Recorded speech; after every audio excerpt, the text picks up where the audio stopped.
Assalamualaikum warahmatullahi wabarakatuh. Perkenalkan, nama saya Muhammad Nur Caksono. Saya mewakili kelompok 1 ingin membawakan presentasi yang berjudul pengukuran jenis zat padat. Saya di sini dibantu oleh dua rekan saya yang bernama Fadilah Salsabila dan juga Novelia Rahmawati. Baiklah, untuk mempersingkat waktu, mari kita mulai presentasinya. Kali ini kami akan menjelaskan mengenai pengukuran massa jenis zat padat. Adapun pengukuran massa jenis zat padat memiliki beberapa tujuan. Yang pertama, mempelajari alat-alat ukur sederhana. Yang kedua, mengukur massa jenis zat padat dengan objek yang berbeda. Yang ketiga, menghitung besaran lain berdasarkan besaran yang sudah terukur langsung. Adapun alat dan bahan yang akan digunakan, yang pertama ada jangka sorong, yang kedua mikrometer sekrup, yang ketiga neraca digital, yang keempat balok, yang kelima bejana gelas, dan yang terakhir ada tali. Sedikit penjelasan mengenai apa itu pengukuran. Pengukuran merupakan sebuah proses untuk mendapatkan informasi sebuah besaran fisik tertentu. Informasi tersebut dapat diperoleh dari nilai angka atau kuantitatif dan kesimpulan atau kualitatif. Data kuantitatif dapat dibedakan menjadi dua. Yang pertama data empiris, yaitu data yang didapatkan secara langsung pada saat pengukuran berlangsung. Dan yang kedua ada data terproses, yaitu data yang didapatkan melalui hasil perhitungan terlebih dahulu. Sedikit penjelasan mengenai jangka sorong. Apa itu jangka sorong? Jangka sorong merupakan sebuah alat ukur yang digunakan untuk mengukur dimensi sebuah objek dengan tingkat presisi yang lebih tinggi. Jangka sorong memiliki dua rahang, yang pertama rahang tetap dan yang kedua rahang geser. Dan jangka sorong memiliki dua skala, yang pertama skala utama dan skala nonius. Skala utama dapat memberikan pembacaan hasil utama dalam satuan yang lebih besar seperti milimeter ataupun inci. Sedangkan skala nonius memberikan hasil pembacaan yang lebih detail dalam satuan yang lebih kecil. Dengan membandingkan dua garis antara skala utama dan skala nonius, kita dapat menghasilkan perhitungan yang lebih akurat dan presisi yang lebih tinggi. Selanjutnya ada mikrometer sekrup. Mikrometer sekrup juga sama, merupakan sebuah alat ukur, hanya perbedaannya mikrometer sekrup digunakan untuk mengukur ketebalan atau diameter sebuah objek. Mikrometer sekrup juga memiliki dua skala, yang pertama skala utama dan skala nonius. Sama seperti jangka sorong, skala utama memberikan hasil utama dalam satuan yang lebih besar, sedangkan skala nonius biasanya terdiri dari garis-garis yang lebih pendek ataupun lebih rapat dari skala utama. Selanjutnya ada neraca digital. Neraca digital merupakan sebuah alat ukur yang menggunakan teknologi digital dengan pembacaan secara numerik. Dan yang terakhir ada bejana gelas atau breaker glass, yaitu sebuah wadah yang dapat digunakan untuk menampung sebuah cairan, baik berupa cairan kimia, larutan, padatan, pasta atau tepung, atau sebuah wadah yang dapat digunakan untuk memanaskan atau melelehkan sebuah bahan. Cara menggunakan jangka sorong. Yang pertama, jangka sorong digunakan untuk mengukur lebar atau panjang atau diameter luar ialah dengan menjepitkan benda yang akan diukur di antara rahang tetap dan rahang geser yang berukuran besar. Pastikan benda yang diukur tidak miring. Setelah terjepit erat, kencangkan dengan baut dan lepaskan benda yang akan diukur. Yang kedua ialah cara menggunakan jangka sorong untuk mengukur diameter dalam sebuah benda, yaitu dengan memasukkan rahang tetap dan rahang geser yang berukuran kecil ke dalam lubang benda. Pastikan benda tersebut tegak lurus dengan jangka sorong. Kencangkan baut dan lepaskan benda yang diukur. Yang ketiga, cara mengukur kedalaman suatu benda, yaitu dengan menggunakan tangkai ukur bawah. Posisikan jangka sorong dengan bentuk berdiri. Turunkan tangkai ukur sampai mentok ke dasar lubang. Kencangkan dan ukur. Setelah mengetahui cara menggunakan jangka sorong, kini kita harus mengetahui cara membaca angka pengukuran pada jangka sorong. Yang pertama, lihat skala utama yang akan menunjukkan berapa sentimeter dan milimeter. Jika angka 0 pada skala nonius jatuh di antara garis skala utama, maka ambillah angka yang rendah. Lalu lihat skala nonius. Carilah garis yang berimpitan antara skala nonius dan skala utama. Pada skala nonius terdapat angka 1 sampai 10 yang menunjukkan 0,01 cm, 0,01 meter hingga 0,1 meter. Jumlahkan keduanya. Cara menggunakan mikrometer skrup. Cara penggunaan: putarkan roda bagian pemutar kasar. Jika sudah dekat, putarkan bagian pemutar halus. Jika sudah pas, dikunci oleh penguat. Skala besarnya adalah bagian horizontal, sedangkan skala penghalusnya adalah bagian yang vertikal. Biasanya bagian vertikal terdiri dari 50 skala. Satu putaran bagian vertikal akan merubah skala horizontal sebesar setengah milimeter. Cara menggunakan neraca digital cukup simpel dan sangat mudah.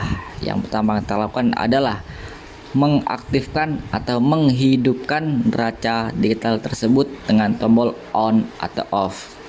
Lalu setelah itu pastikan kalibrasi ke angka 0, lalu tinggal kita letakkan bahan atau alat atau objek yang akan kita ukur di atasnya, lalu otomatis akan terbaca dengan jelas. Berikut adalah data pengamatan berdasarkan praktikum yang kami lakukan. Nah, di sini ada dua tabel karena pada percobaan ini kami menggunakan dua balok yang berbeda, yaitu kuningan dan aluminium. Nah, pada balok kuningan memiliki massa 67 gram dan pada balok aluminium memiliki massa 22 gram. Nah, pada praktikum ini dilakukan 5 kali pengukuran berulang, oleh karena itu ada 5 kolom pada tabel. Untuk pengukuran panjang dan lebar menggunakan jangka sorong dan untuk tinggi menggunakan mikrometer skrup. Kemudian didapatkanlah hasil seperti pada tabel. Nah, untuk jumlah pada tabel ini didapatkan dari penjumlahan 5 kali pengukuran berulang, dan untuk rata-rata didapatkan dari hasil penjumlahan dibagi 5. Dan hal ini berlaku untuk kedua balok. Analisa data. Baik, di sini saya akan menjelaskan tentang analisa data. Yang pertama ialah menghitung volume dan massa jenis balok. Yang pertama adalah volume.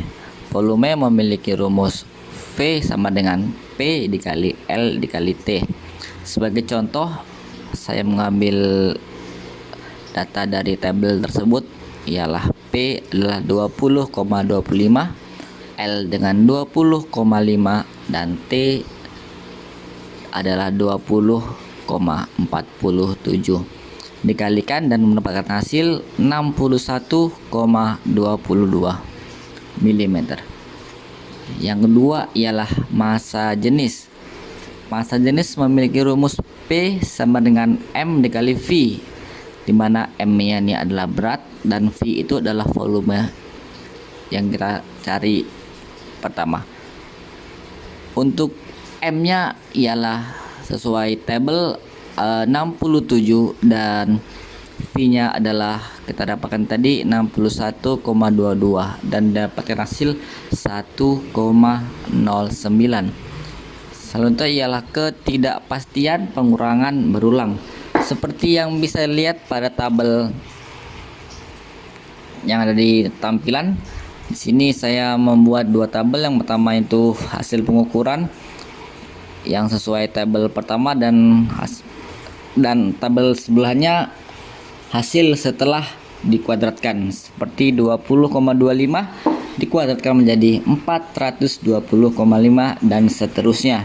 Dan dimana kita mendapatkan sigma X yang pertama adalah 101,75 dan sigma X kuadrat adalah 2102. Lalu kita masuk ke rumusnya ialah sigma X per N, dimana sigma X yang pertama tadi ialah 101,75 dan N-nya adalah banyak total data tadi ialah 5 dan mendapatkan hasil 20,35.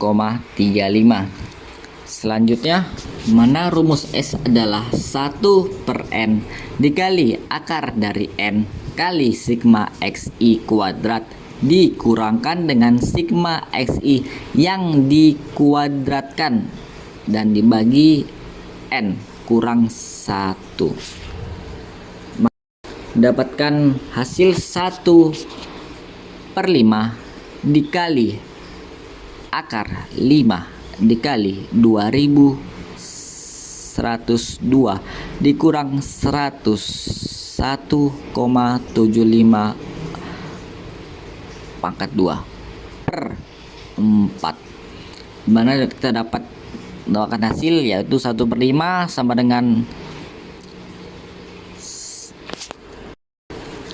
dimana kita mendapatkan hasil 1/5 dikali 156.937,5 dibagi 4. Lalu kita dapatkan hasil lagi 1/5 akar dikali akar 39,2 sama dengan 1/5 dikali 6,3 dan mendapatkan hasil 1,3. Jadi hasil pengukuran ialah 20,35 kurang lebih 1,3. Percobaan yang kami lakukan, kami menyimpulkan bahwa pengukuran massa jenis membantu dalam mengidentifikasi bahan yang tidak diketahui dengan membandingkan massa jenis yang terukur dengan nilai yang tidak diketahui. Setiap bahan memiliki kerapatan yang khas, memungkinkan untuk identifikasi bahan secara keseluruhan. Mengukur identitas padatan memberikan informasi berharga tentang komposisi, kualitas, sifat fisik, dan perilakunya, memungkinkan berbagai aplikasi di berbagai industri dan disiplin ilmu. Pengukuran massa jenis dapat memberikan wawasan tentang karakteristik dan sifat bahan. Baiklah, demikian presentasi dari kelompok kami, dari kelompok 1. Kurang lebihnya kami mohon maaf. Assalamualaikum warahmatullahi wabarakatuh.